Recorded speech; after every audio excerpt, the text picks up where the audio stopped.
जब पीटीआई के साथ थे हमें अरबों रुपए मिले, हम खुदा की कसम सर वहां खुश थे। 2 वोटों पे हुकूमत है, इतनी मगरूरी अगर 10 वोटों पे होती तो आप तो किसी को खंगालते भी नहीं। हम सर पीटीआई के साथ थे इत्तेहादी, किसी वजह से किसी की मोहब्बत में किसी के प्यार में हम इस तरफ आ गए।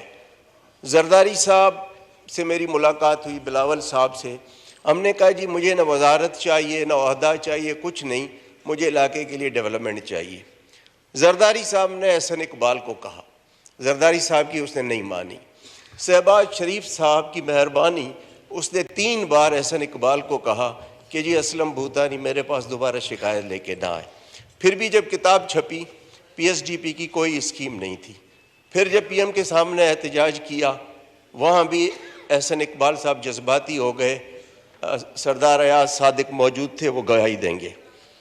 फिर सर जहाँ से नॉर्मली टेलीफोन आते हैं उनको मैंने रिक्वेस्ट की कि भाई अगर आपके टेलीफोन में अभी कोई वज़न है तो ज़रा एहसन इकबाल को कहो।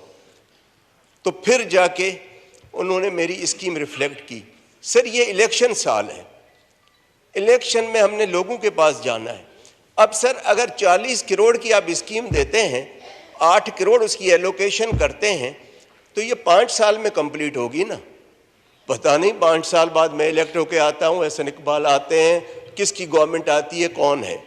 तो इस साल हम फिर क्या करेंगे। अब सर 8 करोड़ वो भी किस्तों में मिलेंगे, 20%, 10%, 15% पूरे साल में। अब आप बताएं कि इलेक्शन में अनसर्टेनिटी होगी, कौन सा कॉन्ट्रैक्टर आके ये काम उठाएगा कि जी मैं 40 करोड़ का काम उठाऊं और ये मुझे किस्तों में 8 करोड़ मिलेंगे, वो भी आखिरी साल में ये किस्त काट देते हैं। सर जब पीटीआई के साथ थे हमें अरबों रुपए मिले, और न सिर्फ मिले बल्कि 100% एलोकेशन थी जो आखिरी साल एहसन इकबाल ने काट दी। और फिर एहसान किया कि मैं आपको पैसे देता हूं। मैंने कहा जी ये तो वो देकर गए हैं ना, इसमें आपका कौन सा एहसान काट के दे रहे। फिर कहते हैं कि जी जो कॉन्स्टिट्यूंसी फंड है पीएसडीबी में जिसकी स्कीम होगी उसको नहीं देंगे। तो सर हम इलेक्शन में कैसे जाएंगे। हम खुदा की कसम सर वहाँ खुश थे, ये जरदारी साहब की मोहब्बत में आ गए। ख्वाजा साहब आप सुने और शहबाज शरीफ तक ये बात पहुँचाएँ। सर ये 2 वोटों पे हुकूमत है, इतनी मगरूरी अगर 10 वोटों पे होती तो आप तो किसी को खंगालते भी नहीं। सर आप प्लीज़ इस तरह करें। और ये सर मैं तो बोलता हूँ लेकिन जितने इत्तेहादी हैं सबके साथ यही रवैया है। कुछ शराबत में नहीं बोलते हैं लेकिन हम सर नहीं कर सकते। तो सर ये नाइंसाफ़ी है। मतलब अब जरदारी साहब ने 58 आदमी आपको करके दिए हुकूमत बनाने के लिए।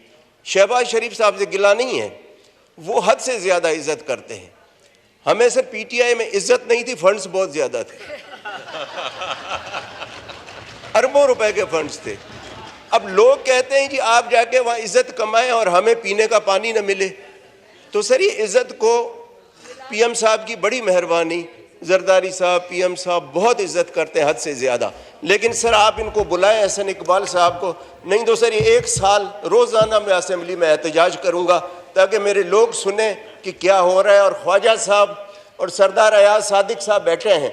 सरदार अयाज सादिक को पता है कि क्या हमने बात की, फिर भी उसने नहीं डाली, फिर टेलीफोन करवा के डलवाई और फिर भी उन्होंने लॉलीपॉप दिया 20%। अब आप बताएं कि इस तरह तो हुकूमतें नहीं चलती है ना।